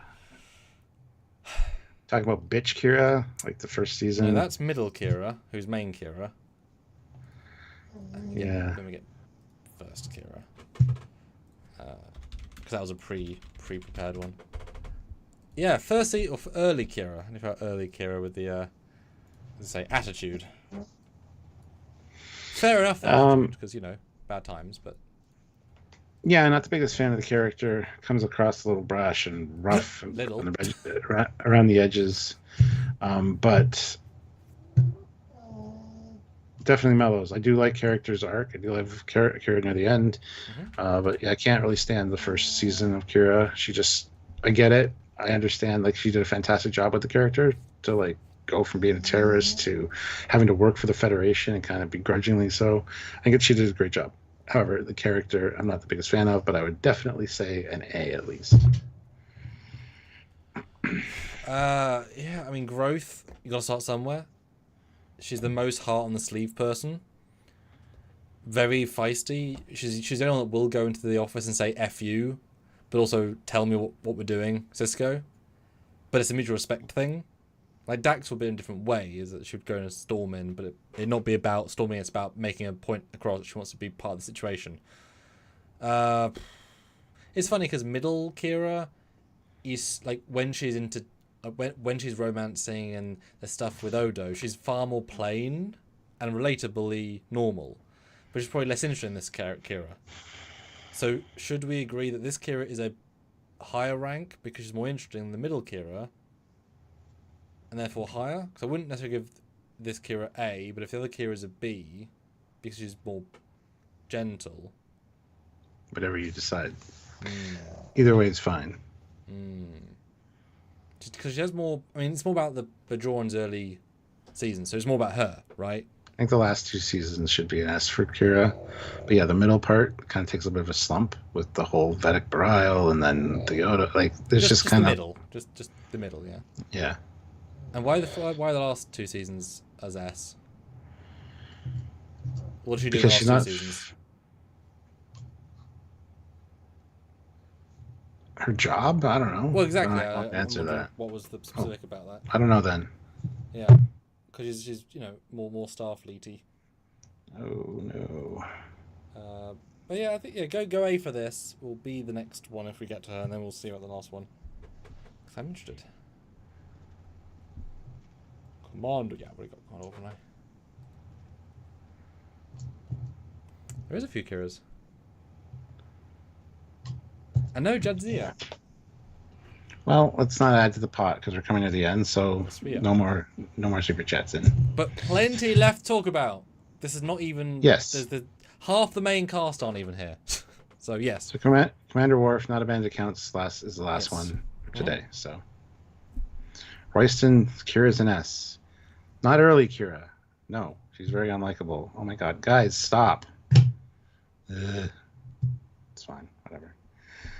Classic for real, $5. Alexis, woman who puts Cisco in a box on that one planet. Oh, that bitch. Yep. That's actually a good shout. She's goddamn memorable. I can't stand her, and I just want to punch her in the goddamn throat. She's goddamn memorable. I'm not going to rank her high because she played the character well, and I don't like her. I just don't like her. So I'm going to let you touch this one because I mean, easily a D, because she's so effective at her role. In that one episode that she raises above loads of other one-offs straight out, and it's a really harsh episode to watch. It's not fun, which means success. Yeah, really easily D. Just a box being so horrible, it's crazy. As Cisco, I would not have agreed to do that. I would have fucking murdered everyone in the village. But anyway. Laughable Larry, $5. Kirk, time travel appearance episode. That's the fun Kirk. That's Trouble with Tribbles Kirk. It's him, giving his crew shit, but, not really being mad necessarily. Who's the fight? It's probably Kirk at his best, honestly. Whippy little remarks against the... Yeah, I don't know. Does it interfere that he's not actually in it at all? Sure. Other him is in it, and there's no more lines. They could have done new. They could have done new. No, hold on. They could have done new Shatner line. It would have been nice to have him re-record, or use an unused take. I mean, obviously a D or a C, because he is fun in the episode, and he does feel like a fun captain. I'll give him C. Yeah, I mean he still sings. And it's amazing how just that last scene with Cisco, the choice is so good. They feel on such a similar level. Yeah. Yeah, it's well done. The best part of that, though, is Uhura's reaction behind Kirk. Like, she sees this handsome, bald black man, and she's like, who is this? And in the original episode, it was a female that was talking to Kirk. So it's a really excellent choice for that scene, Very nice, very nice. All right, Corey Erickson, $5. I will go again. Tot Gore. At the time, I loved the mystery of what were the Breen. Who is Tot Gore? I mean, he's pretty good. He's the Breen guy.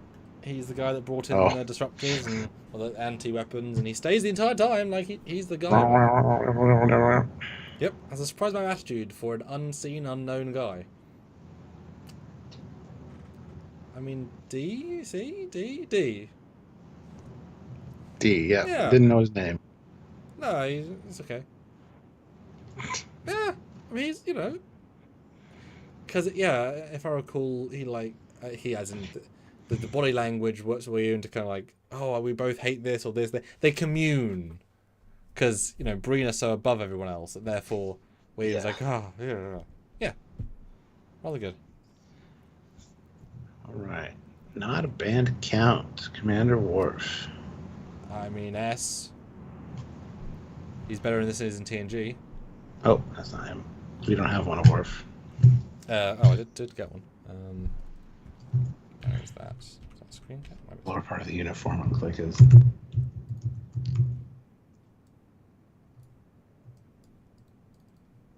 Yeah, I mean, like I said, S. I mean, he's Yep. he's better in that than TNG. He has a tremendous growth. He's still the same guy, but he's the better version of himself. Yes. Yeah, that does make sense. Yeah. So like I say, like even when he gets captain-ish or define-ish, he's still just Worf. There's not really much else there in a good way. Yeah.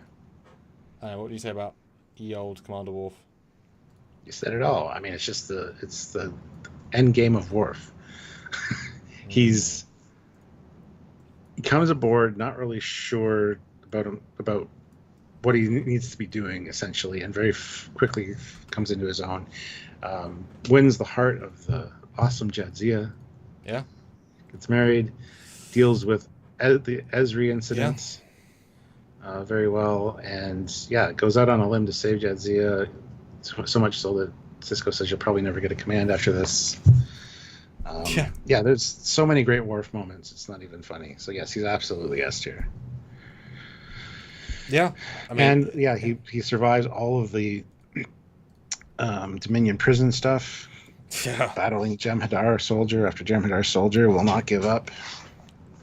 Yeah, and it's funny because Worf is such an understandable character. You kind of predict what you do in most situations, but when you see the epitome of that, which is the fight, like you say, that's a really good episode for him. Like he will go 10th degree to make these pitiless warriors pity and respect him is quite impressive. Yeah, same guy, different day, but yes, he's better in the show. And he gets to have more fun. You know, he rarely does the situational dialogue. It's character based a lot of the time, and sleep on define, etc. It's funny. It's good. Bye, Donnie. Classic Trio, $15, $5 each for Stephen Baird, Ronald D. Moore, and Michael Piller. I mean, I'd give him an S. Yep, but absolutely. or give him a B, and because one picture, and up it up 2. So I worked to find a picture of them all. Yes, good peeps, smart peeps. I love them. And we got to meet Ira, which was fantastic.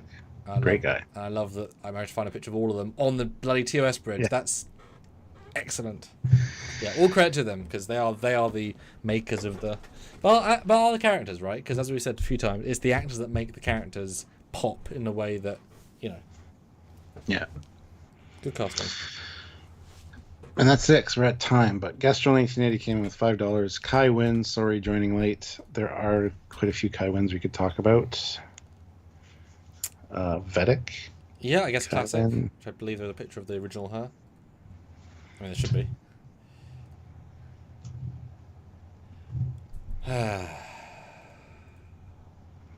She's an S tier character. Let's be honest. She's one of the best villains in all of Star Trek history, and she's an absolute just awful human being, even though she's not a human.